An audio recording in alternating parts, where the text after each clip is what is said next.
filho, esposo, pai de menina, não poderia não contribuir com este emblemático Outubro Rosa. Além de ter ganhado espaço na RDC TV para agora estar com vocês todos os sábados e domingos às 20 horas, dedicaremos esse mês de outubro para falar da prevenção ao câncer. E recebo aqui a Liga do Câncer de Canoas, presidido pela Zilma Biazus e a sua equipe, tá aí a Iracema Gabardo, Renata Rockenbach e a Paula Miller, que vai debater com a gente, falar muito sobre esse assunto que ainda destrói a vida de muitas mulheres. Então, nos acompanhem, vamos fazer esse bate-papo que será de muito aprendizado e de muita motivação para todos nós. Até já, nos assistam!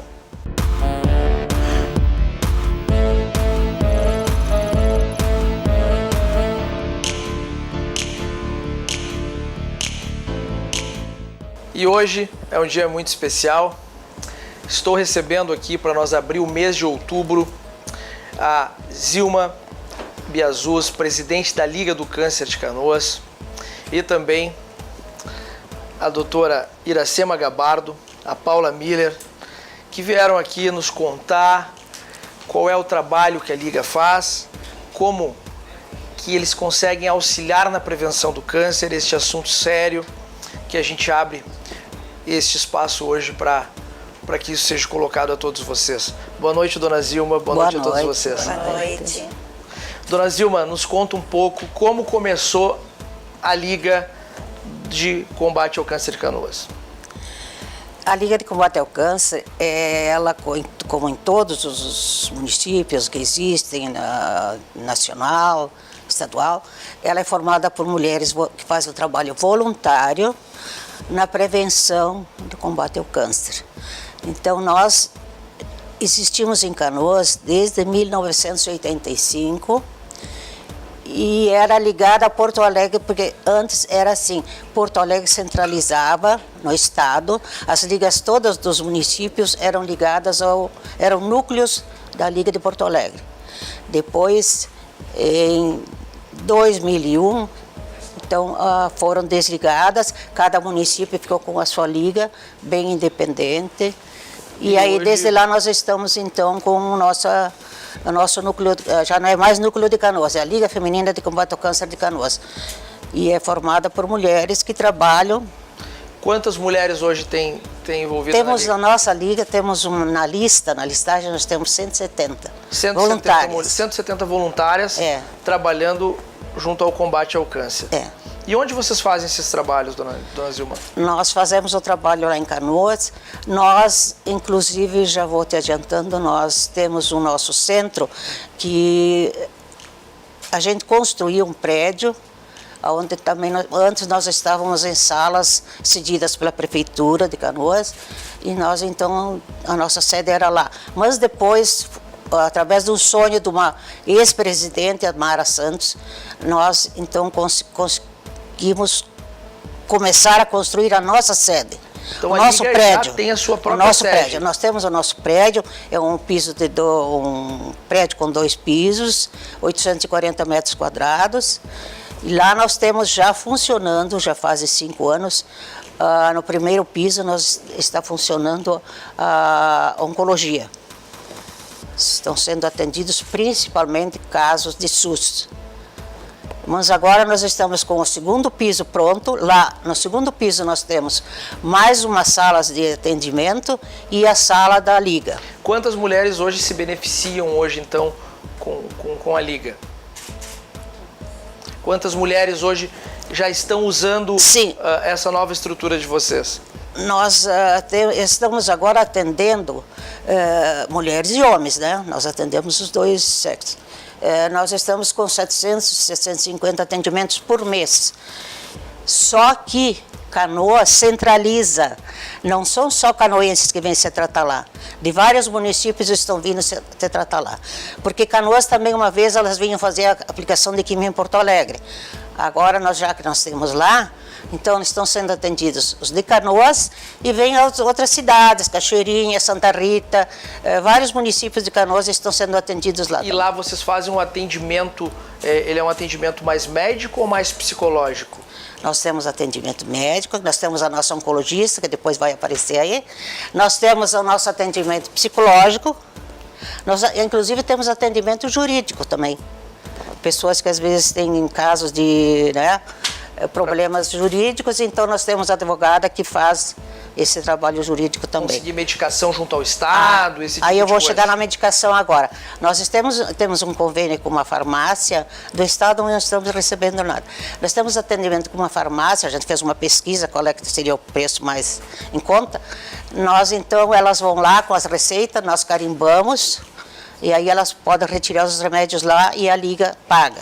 E como a Liga hoje sobrevive? Como são Isso. Quem são os mantenedores da Liga? A Liga sobrevive com eventos feitos por ela. Inclusive, a construção daquele prédio todo foi feito tudo assim com trabalho de formiguinhas. Jantares, cafés, chás, eventos de Natal. Todo esse dinheiro que foi entrando, a gente gastou na construção desse prédio e também nós, com esse dinheiro que entra, nós estamos pagando a farmácia. Entendi. Nós damos também sacolas básicas. Quem nos dá é o Banco de Alimentos de Canoas e muita gente que faz bodas, faz aniversário, pedem em vez de presentes ganhar alimentos para a Liga. Então estão entrando várias sacolas básicas e as quais nós estamos distribuindo para nossos pacientes carentes, que nós temos pacientes, a maioria carente. Entendi. Iracema, boa noite. Boa noite. Conta para nós, vamos entrar bem nessa questão da prevenção, né? Que é o que a Liga hoje vem fazendo esse trabalho. Quais são os principais fatores de prevenção hoje? Então, se falava até recentemente que era importante fazer o exame de toque. Eu acho que isso a doutora Renata depois vai poder explicar melhor. Mas hoje se fala muito no ir ao médico, de fazer os exames, de fazer os acompanhamentos periódicos. E hoje não tem mais idade para isso, né? Nós temos aqui a paciente, a Paula Miller, que tem 32 anos. Sim. Né? E se a gente fosse esperar simplesmente chegar na idade proposta pelo governo para ser atendida, então, e fazer os exames que ela deveria fazer, seria realmente bastante tardio, né? Paula, boa noite. Boa noite. Eu fui diagnosticada com câncer de mama agora em março, com 32 anos. Não foi em exame de rotina. Eu tive atendimento com a doutora Renata, passei por procedimento cirúrgico, fiz mastectomia. Eu digo a importância da psicologia, eu chamo o centro oncológico lá de Casa Rosa, né? Sempre que eu digo eu vou lá na Casa Rosa, que eu acho que se torna mais leve para nós, e dizer, estou indo no centro oncológico. Tive um atendimento muito bom pelo SUS com eles, eu não tenho o que reclamar. Tive algumas dificuldades, mas em questão da aceitação do tratamento foi uma coisa bem... Para mim foi uma coisa que foi bem fácil, assim, eu sempre digo que tem os nossos dias ruins, mas quando a gente leva a brincadeira que a gente tira sarro, eu tiro sarro de mim mesmo, tiro umas fotos descontraídas, as coisas se tornam mais leves, o tratamento se torna mais tranquilo. Tem a dor, tem os seus dias de desconforto, mas ele se torna bem mais tranquilo. A conexão positiva, ela tem que ter sempre. Nós temos um problema ou não temos um problema, a gente tem que estar conectado positivamente. Tu tem que ser positivo, porque se tu ficar todo dia chorando pela mesma coisa, pela mesma dor ou pela mesma doença, ela não vai embora, ela vai permanecer ali, tu vai baixar a imunidade, que nem a gente fala, se chorou, baixou a imunidade, não dá, tem que estar lá em cima para poder continuar o tratamento. Eu ainda continuo, estou em processo de quimioterapia ainda, né? Faltam mais algumas, mas nosso atendimento ali, vale ressaltar que é muito bom. Tu fazia prevenções, tu ia ao médico? Não, eu tive uma dor, fiz uma ecografia por conta própria, apareceu uma mancha irregular, não tinha nódulo, não era palpável. Daí eu já fui correndo para a doutora Renata, cheguei lá já chorando, já sabendo, meu Deus, alguma coisa estranha, quando procura a médica que diz que tem que ir no consultório. Aí, claro, quando tu recebe a notícia, ainda mais eu que sou da área da saúde, tu te pergunta, por que comigo, né?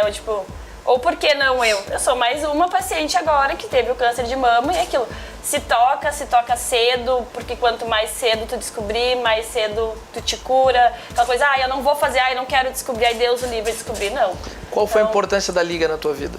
Está sendo muito importante a Liga, a questão de todo atendimento psicológico, de toda a nossa reestruturação no depois, do que fica no depois né? A paciente que vem depois do câncer, tu consegue olhar e ver as coisas de uma outra maneira. O atendimento delas meu Deus, não tem explicação, assim. Mesmo sendo tudo voluntariamente, são ótimos profissionais.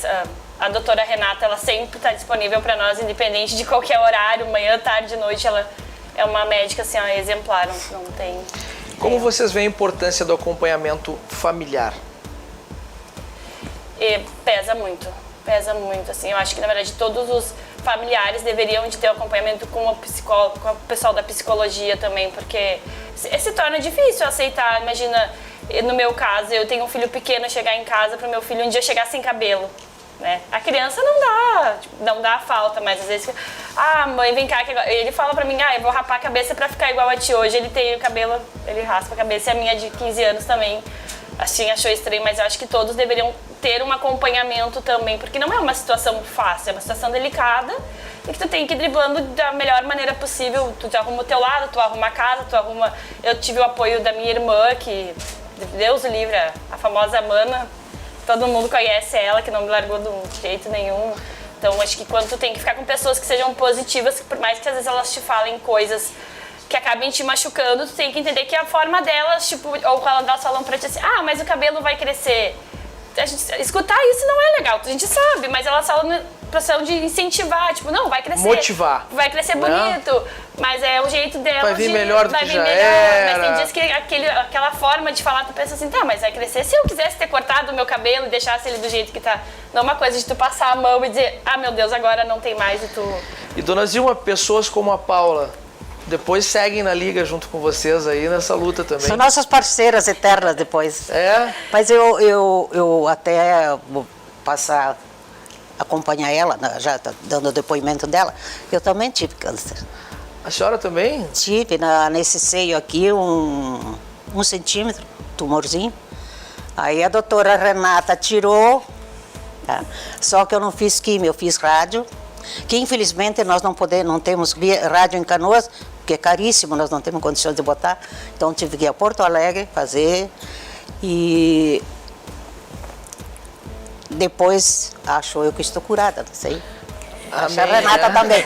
Mas eu cito isso, sabe por quê? Eu cito inclusive em palestras lá em Canoas, sempre quando a gente dá palestras para prevenção de câncer, eu já cito o meu exemplo. Digo, olha, eu também já tive, estou também dentro das pacientes que foram portadoras de câncer. Eu sempre digo, né, assim, que as pacientes que chegam para mim já chegam com o diagnóstico pronto, né? Alguém já deu o diagnóstico.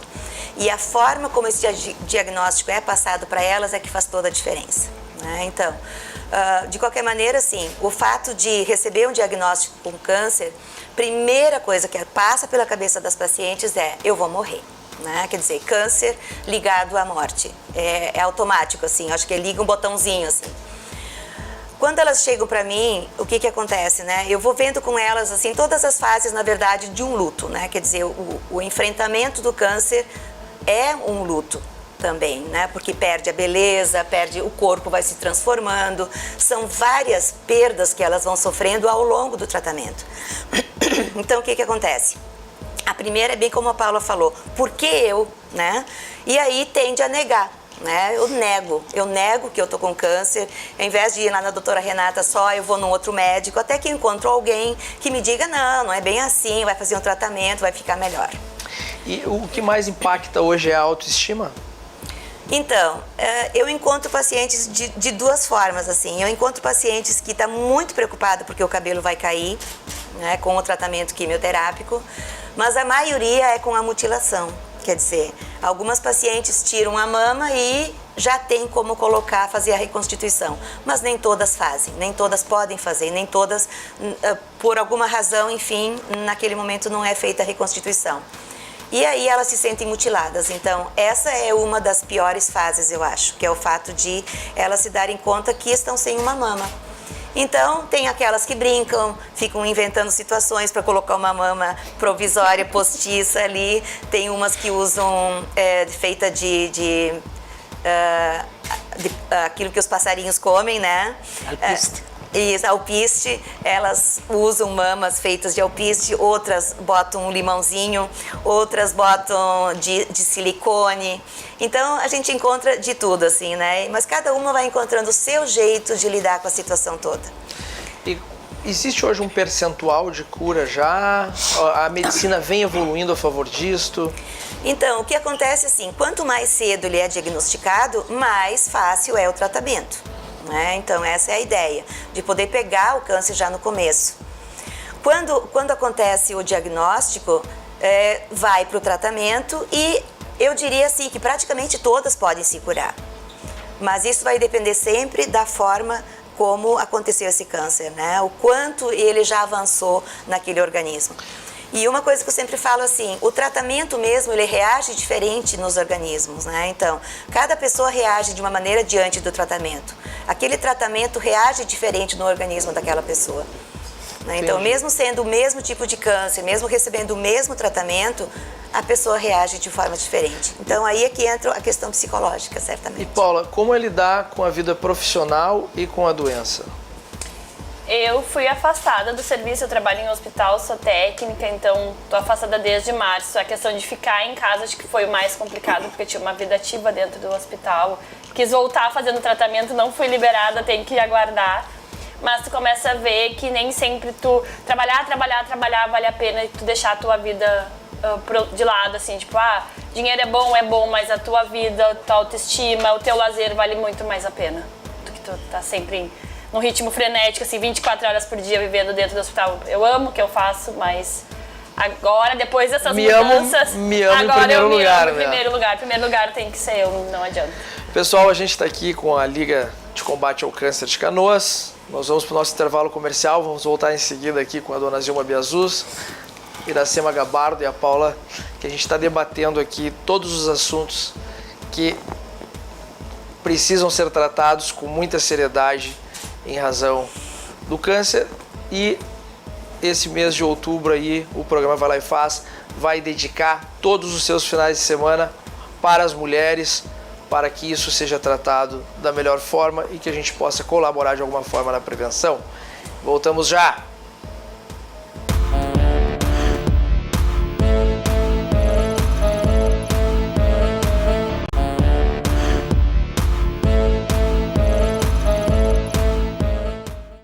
Voltamos aqui do nosso intervalo comercial com a Liga de Combate ao Câncer de Canoas, com Iracema Gabardo, Paula Miller, Zilma Biazuz, que é a presidente da Liga, e estamos aqui debatendo este assunto muito sério, que é a prevenção do câncer de mama. Paula estava nos comentando aqui, ela tem 32 anos e o quanto antes vocês, mulheres, começarem a ir ao médico e não só fazer o exame de toque, é muito importante, porque quanto antes conseguir diagnosticar, mais rápido é o tratamento, né, Paula? Sim. A gente também tem que lembrar aqui, né, dona Zilma, a senhora estava falando que a Liga também atende homens, né, hoje, Sim, né? isso é muito importante. E como é? Os homens também podem até ter câncer de mama, mas homens também. Homens também têm câncer de mama? A Renata vai dizer depois. E os homens são muito a riscos, eles não querem fazer exame de próstata. Mas quantos homens já perderam a vida por não quererem fazer exame de próstata? Há esse preconceito, eu acho que né? assim como a mulher se submete a fazer esses exames, que também o nosso exame de, por exemplo, eu detectei esse meu tumorzinho, não precisei tirar a mama e tal, porque a gente vai fazer o exame que não é nada agradável também, bota lá o seio, aperta para ver o diagnóstico. E também é um exame desagradável. Então, por que os homens não querem fazer exame de próstata? Porque é desagradável. Preconceito, né? Preconceito. Mas eu alerto, vão fazer exame de próstata, vão se examinar, que vocês também estão sujeitos a isso. Com certeza, e vocês, melhores do que ninguém, que estão no dia a dia disso tudo, podem estar nos dizendo isso. Nós divulgamos nas palestras, nós sempre frisamos que o homem também deve se proteger. Por que a senhora resolveu entrar para a Liga? Porque eu vou assim, vou te contar uma coisa muito engraçada, que onde eu moro lá em Canoas, tinha perto da nossa casa a fábrica de papel da Mosquete. A dona Lídia Mosquete, eu tinha uns 30 anos, ela que foi a fundadora do Banco de Óleos em Porto Alegre. Então eu pensei assim, quando eu estiver uma certa idade também, né, que eu não vou dizer idosa, eu também vou me dedicar a alguma coisa assim. E foi só, eu não dou para política, não dou para nada disso, eu me sinto realizada nesse trabalho. A dona Zilma Biazus, com o seu Osório Biazus, são figuras emblemáticas em Canoas, que se dedicam a ajudar, a auxiliar. Então é uma honra poder estar entrevistando a senhora aqui hoje, pelo trabalho Obrigada. que vocês fazem. Então, por isso que eu estou na Liga. Isso mesmo. Está explicado. Para quem tiver interesse em participar dos eventos da Liga, como faz? Então, sempre que a gente organiza esse ano, infelizmente nós não conseguimos realizar eventos em função da pandemia, né? E em função disso, até fazendo um complemento aí, eu acabei fazendo mais atendimentos até online. Tanto é que a Paula, eu conheci ela pessoalmente hoje. Né? Então, até hoje, eu vinha fazendo atendimentos online com ela. E assim como eu faço com ela, eu faço com muitos pacientes, né? Eu tenho em torno de 28 pacientes por semana que eu atendo ligadas ao câncer. Então, isso é gratuito? Isso é gratuito. Esse é um trabalho voluntário meu que eu faço. Vocês são pessoas abençoadas por isso. Não ganhamos nem para gasolina. Vocês são abençoadas por isso, dona Zilma. Contrário, gastamos. Paula, como é a fé diante do que tu passou e vem passando? Ah, tem que ter. Tu tem que te agarrar em alguma coisa e seguir nela, porque senão tu balança. Então, eu digo a fé e a positividade. Tem que ver sempre o lado positivo, por mais que esteja lá no fundo, tá a nuvem preta lá. Então, a nuvem preta é só hoje e amanhã já vai estar o arco-íris e tu vai sorrir diante das dificuldades e se manter sempre com aquele pensamento firme. Já passou, acabou, as gotinhas de cura já tá no final, porque sempre tem alguém que está pior do que tu, sempre tem que estar pior do que eu, então vamos ajudar a levantar o que está pior do que tu também. Então eu sempre brinco e dou risada da minha situação para não decair, não ficar atirada em cima de uma cama no fundo do poço, porque nada vai mudar também, Na vida, né? a gente passa por provações, né, Paula? Cada um tem que passar pela sua. E eu costumo dizer que problema é recado do céu. É. Então, quando vem esse recado do céu, que é o problema, a gente tem que repensar e tentar refazer a trajetória, porque algo está errado, ou às vezes aproveitar isso a nosso favor e fazer a diferença, um impulso para te recomeçar de uma outra maneira. O meu caso, eu fui a primeira na família, ninguém nunca teve câncer de mama, então a minha idade também pesou bastante. Então, tipo, alguma coisa não estava se ajustando, vamos dar um recadinho para recomeçar de novo, ver a vida de uma maneira diferente. Fazer isso que vocês vêm fazendo, esse trabalho maravilhoso. É verdade. Gente, eu só tenho a agradecer a presença de vocês. Muito obrigado, contem conosco, contem com a RDC TV, contem com o programa para vocês divulgarem esse trabalho de prevenção. A gente vai estar o mês de outubro todo aí trabalhando e auxiliando. Eu tenho minha mãe, minha esposa, minha filha e eu não podia fazer diferente. Agradecemos essa oportunidade que tu nos dá de divulgar, assim, nesse programa mesmo já estamos fazendo prevenção de câncer. E como achar a Liga nas redes sociais? Nós temos o site, né, com Liga Feminina de Combate ao Câncer de Canoas. E os eventos também são divulgados lá. A gente faz divulgação também via WhatsApp, enfim, de todos os meios que a gente tem acesso, no Instagram também. Então, é só procurar Liga Feminina de Combate ao Câncer de Canoas que estaremos lá, com certeza. Muito obrigado, gente. Nós vamos para o nosso intervalo comercial. Em seguida, vamos estar com a doutora Renata Rockenbach, conversando aí sobre a prevenção, falando mais tecnicamente sobre o assunto. Até já.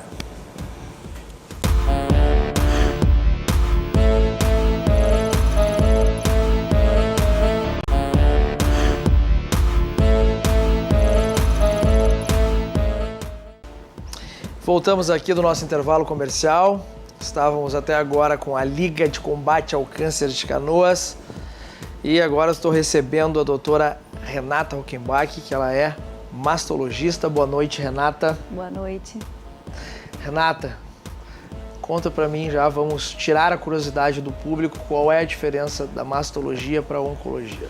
Bem, o mastologista é o médico que cuida das mamas, né? Tanto de mulheres quanto de homens. Isso parece estranho, mas eu já tenho 2 casos de câncer de mama masculino operados, tá? Nos últimos 2 anos, o que é bem alto, né? Não sei se eu sou uma amostra viciada ou se acabou, né, acontecendo de aumentar um pouco o índice de câncer de mama, que é cerca de 2% nos homens, né? Então eu trato as mamas, homens e mulheres, né? Eu que faço a cirurgia, quando as pacientes chegam às vezes no SUS, elas brincam, né? Eu digo que eu tenho um rostinho com cara de menos idade.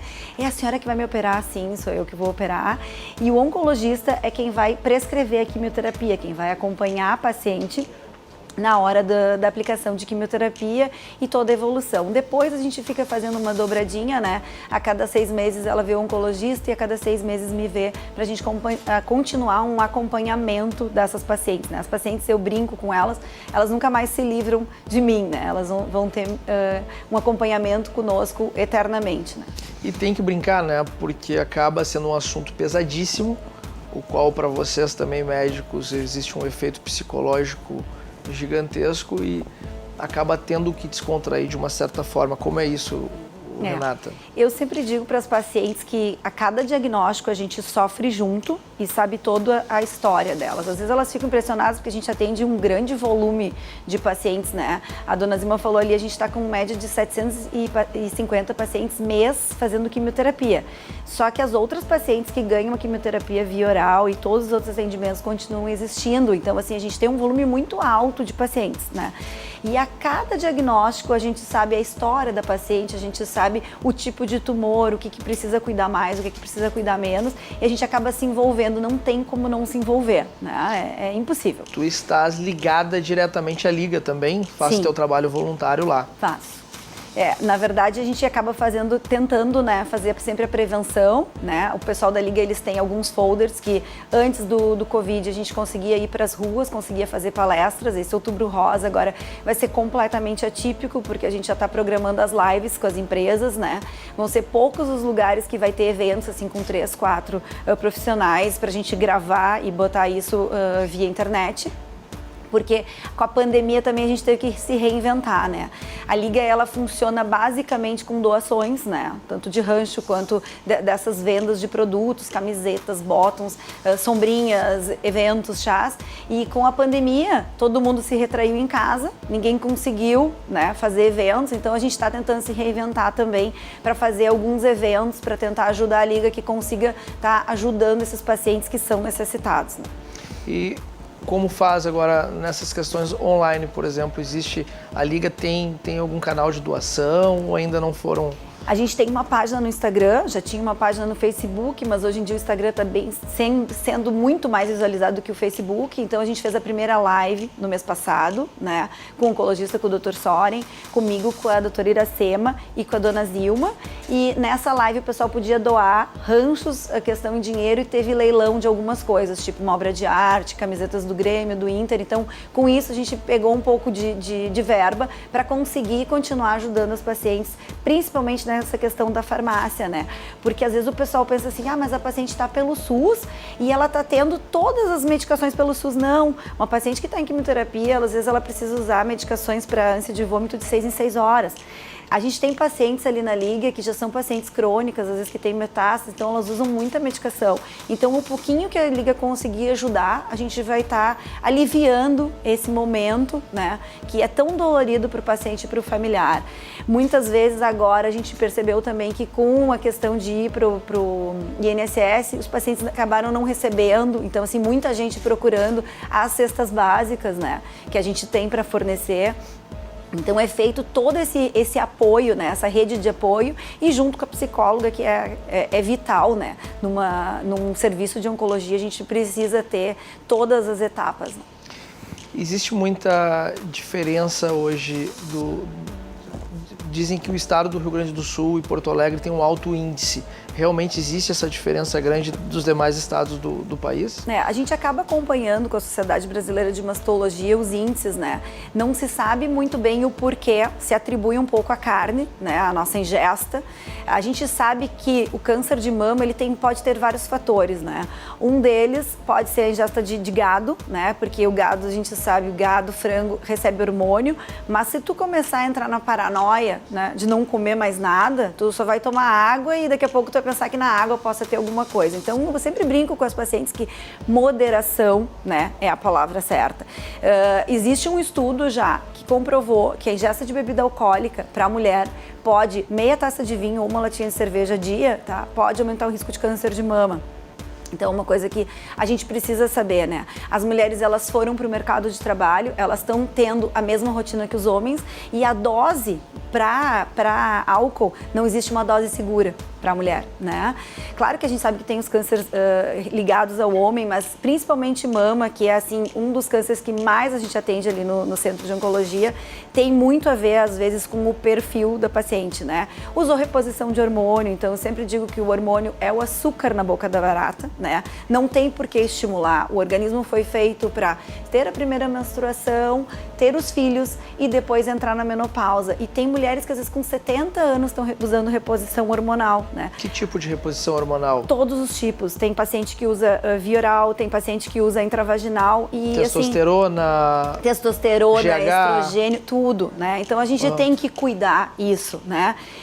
Às vezes eu atendo até homens que fizeram uso de testosterona, de GH e aumentou as mamas na academia, né? Então tem que cuidar isso porque a gente pode ter um fator desencadeador. Daqui a pouco tu iria ter um câncer aos 70 anos e porque tu desencadeou com alguma alimentação irregular, algum uso de hormônio, tu tem antes, né?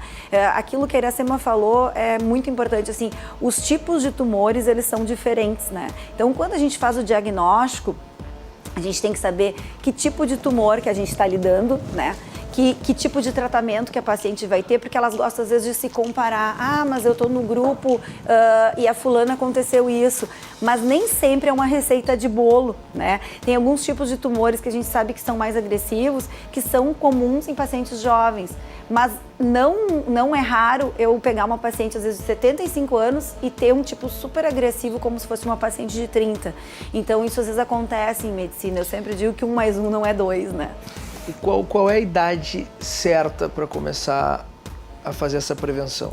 Pelo Ministério da Saúde, a prevenção com mamografia é a partir dos 50 anos, somente de 2 em 2 anos, tá? E eles liberam até os 69. O que eu acho um absurdo, porque assim, depois de 69, então pode morrer, pode ter câncer, né? E se a gente fica com esse... 50 anos, né? 50 também já é uma idade extremamente elevada, é nítido, mais uma vez, que o governo pensa nas finanças, nas economias e às vezes deixa realmente a saúde de lado. Saiu um trabalho anos atrás comprovando que o número de mamografias que tinha que se fazer para prevenir um câncer era muito alto, então o custo muito alto.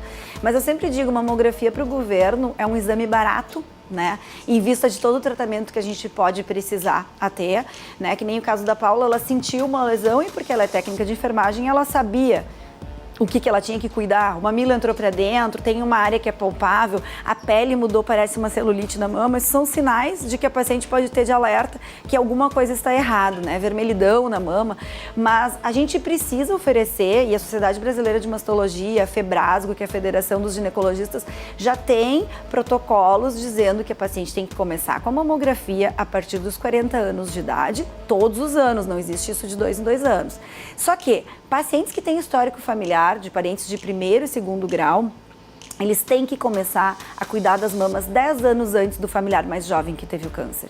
Então, assim, isso é muito, muito, muito importante. E no caso da Paula, com 32 anos, porque se ela fosse começar esse exame com 40 anos... E às vezes assim também, com 32 anos, se ela tivesse ido por conta própria no ginecologista e tivesse solicitado a mamografia, poderia não ser visto, porque a mama ela precisa estar lipossubstituída para aparecer a lesão. Dependendo do tipo de tecido mamário, não é visto na mamografia, é visto somente na ecografia. Alguns tipos de tumores também não aparecem, mesmo em paciente mais idosa, como é o caso do lobular. Às vezes ele não aparece na mamografia, ele aparece só na ecografia, às vezes só na ressonância.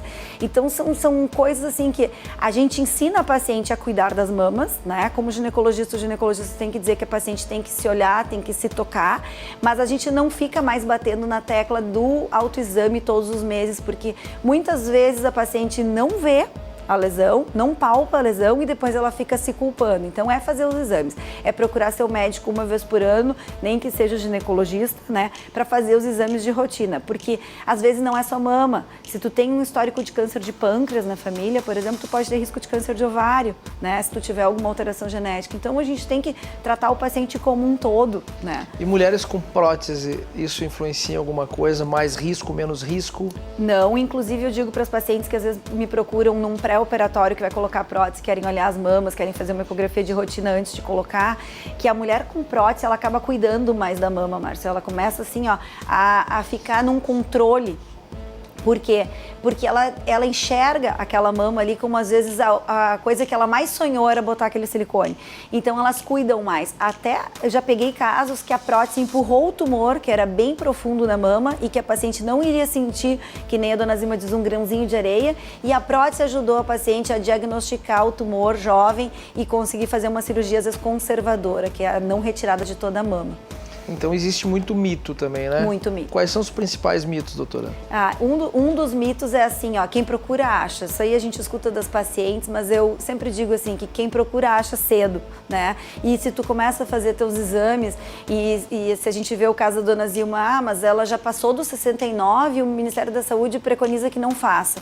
Eu sempre digo para os familiares assim, ó, se a gente tem uma avó com 70, 75 anos e ela tem uma expectativa de vida de 5 anos para frente, vale a pena a gente continuar fazendo os exames de rotina. Porque hoje em dia a gente acaba tendo uma longevidade, as mulheres vão até 90, às vezes 92, 93 anos, super fácil, né? E às vezes tomando medicação alguma, né? Então a gente tem que continuar cuidando das mamas. O preventivo a gente para de coletar, porque já está tudo muito seco, né? Tem que ter todo um preparo, então depois dos 69 normalmente se para de coletar, algumas mulheres continuam fazendo, mas a mamografia a gente tem que continuar fazendo até que se tenha uma expectativa de vida boa pela frente. Isso aí, estou aqui com a doutora Renata Rockenbach. Ela faz parte de um trabalho voluntário na Liga de Combate ao Câncer de Canoas.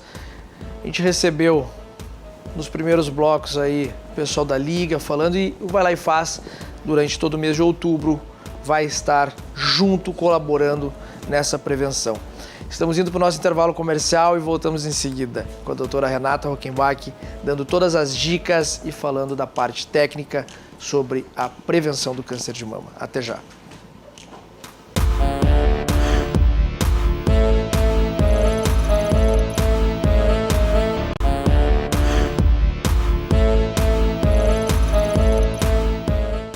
E volto com a doutora Renata Rockenbach. Ela é mastologista, faz um trabalho voluntário na Liga de Combate ao Câncer de Canoas. Doutora Renata, se a gente fosse dar algum alerta para as mulheres que nos assistem, quais são os sintomas que elas realmente devem ficar de olho? Assim? Então, nesse autocuidado da mama, elas têm que ficar de olho se o bico do seio, o mamilo entrou para dentro, mudou a textura, né? Ele ficou meio que como se fosse arranhado, né? Que pode ser uma doença local ali do mamilo, que é um câncer in situ, chama doença de Page, né? Elas têm que cuidar qualquer retração no tecido mamário, né? A mama puxou, às vezes pode ter um tumor bem profundo que puxa os ligamentos da mama, a paciente começa a ver que um pedacinho da pele repuxa, quando mexe os braços para cima, aquela pele repuxa, né? Vermelhidão na mama, uma área toda de celulite, assim, tipo aquela celulite que a gente tem na pele mesmo, mas uma celulite em toda a mama podem ser sinais de alerta, né? Para um câncer de mama. Tem mulheres que às vezes aparece uma íngua embaixo do braço, então tem que estar investigando, né? As ínguas também são sintomas de alerta, mas a gente tem que estar olhando elas com atenção. E a importância da família na vida dessas mulheres? Eu já tinha feito essa pergunta no primeiro bloco lá. Como que a senhora acha isso? Eu sempre digo que isso é uma bengala, né? E a gente acaba usando, quando as pacientes às vezes não têm um suporte de família, a gente acaba usando muito a Iracema, né? Como essa bengala, como esse auxílio para as pacientes, porque a família, o apoio da família no tratamento é vital.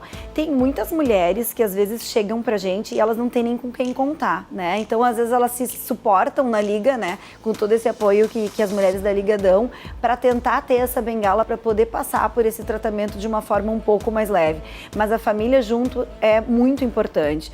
Tem alguns familiares que às vezes eu digo para elas, se o familiar ficou mais quieto e não tá falando nada, é porque às vezes ele também tá tentando assimilar esse diagnóstico e tá tentando conseguir falar de uma maneira mais leve para a paciente, né? Então não se assuste se o familiar se isolar ou se algum amigo não ligar, é porque às vezes ele não tá sabendo como lidar com essa situação com o paciente. Não julga.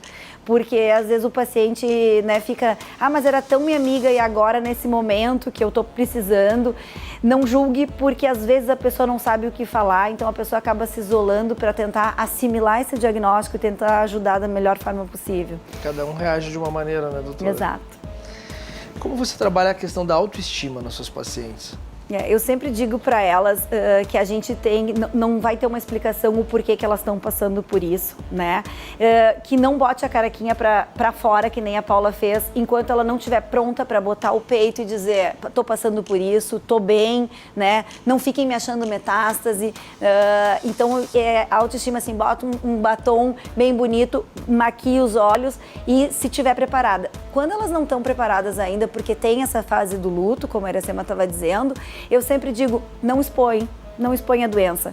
Espera primeiro tu assimilar tudo isso para daí tu sair contando. Isso é bem importante porque sempre vai ter uma vizinha, uma prima, uma amiga que vai chegar e vai dizer, mas com a fulana teve câncer de mama e morreu. Mas não, né? Mas tem gente que saiu na rua, foi atropelado e morreu. É o que eu digo, quando elas me perguntam assim, câncer de mama tem cura? Que tu fizesse essa pergunta para a Iracema. Câncer de mama tem cura. E a gente fala que a cura, o índice de cura é de 95% a 98% dos casos. E aí as pacientes arregalam o olho e dizem assim, mas 95% a 98%, por que não 100%? Porque junto na estatística está o paciente que infartou durante a quimioterapia, o paciente que foi atropelado, saindo do mercado. Assim como foi a história do Covid, né? Exato. Então, assim, medicina nunca 1 mais 1 é 2. Não tem como a gente isolar as coisas. Às vezes quando o pessoal pergunta assim, mas eu só uso hormônio da soja. A gente não sabe se aquele hormônio da soja não vai alterar uma célula que já estava pronta para dar uma modificação e não vai fazer com que tu tenha um câncer mais cedo, né? Alimentação e câncer é uma coisa que às vezes a gente fica perdido do que dizer ou não dizer. A gente não pode nem ter os vilões e nem dizer assim, ali tudo liberado. Mas a gente sabe que tem algumas coisas que podem alterar o prognóstico da paciente. Então, como tudo na vida é moderar tudo, né, doutora? Tipo, manter, se beber demais, vai cair. Se comer demais, vai engordar. E então... se a paciente beber, a gente sabe que o exercício físico ele pode compensar esse risco. Então, se tu gosta de tomar um drinkzinho ali sexta-feira, sábado, um pouquinho, né? Tu fazendo exercício físico, tu vai estar prevenindo não só o câncer de mama, mas outros cânceres também. E quando ela deve voltar à rotina profissional? Eu sempre digo para as pacientes, né, que elas devem continuar na rotina profissional, que elas não devem se afastar na época do tratamento. Esse ano foi um ano atípico, porque a gente tem o Covid aí, né? Então, principalmente que nem a Paula, que foi um caso que a paciente trabalha em um hospital, né? A gente não pode estar arriscando ela com a imunidade baixa, fazendo quimioterapia, pegar um Covid, que daí o desfecho pode ser pior, né? Mas eu sempre digo para elas tentarem continuar com as rotinas. Eu tive o caso de uma paciente que ela era cozinheira há 20 anos. E aí ela teve câncer, a gente precisou fazer quimioterapia. Alguns tipos de quimioterapia, eles alteram o sabor, né? E aí ela veio me solicitar um laudo, dizendo que ela precisava ir para o INSS, ela estava super bem, mas ela estava salgando a comida do restaurante. E a patroa disse, eu sei que eu não posso viver sem ti, tu já está há 20 anos aqui, mas eu preciso que tu te afaste. E aí, então tem esses casos, né, esses pormenores. Assim, casos isolados, né? A maioria consegue continuar. Machuca, mas são casos isolados. Doutora, vou agradecer a tua vinda ao programa. Muito obrigado pelas explicações, pelas colocações, esclarecimentos. Então, o mês de outubro a gente vai estar esclarecendo para vocês, mulheres e homens também, que hoje fui surpreendido com isso. Não sabia desse índice de câncer de mama em homens. Então, pessoal, encerro aqui essa entrevista. Estaremos todos os sábados e domingos agora na RDC TV às 20 horas. Ganhamos mais um dia. E o mês de outubro nós vamos dedicar à prevenção do câncer de mama. Muito obrigado, boa noite a todos vocês. Como sempre, vamos deixar uma série ou um livro, e o nome do livro é O Nome do Sucesso. E não esqueça, na dúvida, vai lá e faz. Nos acompanhe em nossas redes sociais, @programa Vai Lá e Faz. E uma boa noite a todos e fiquem com Deus.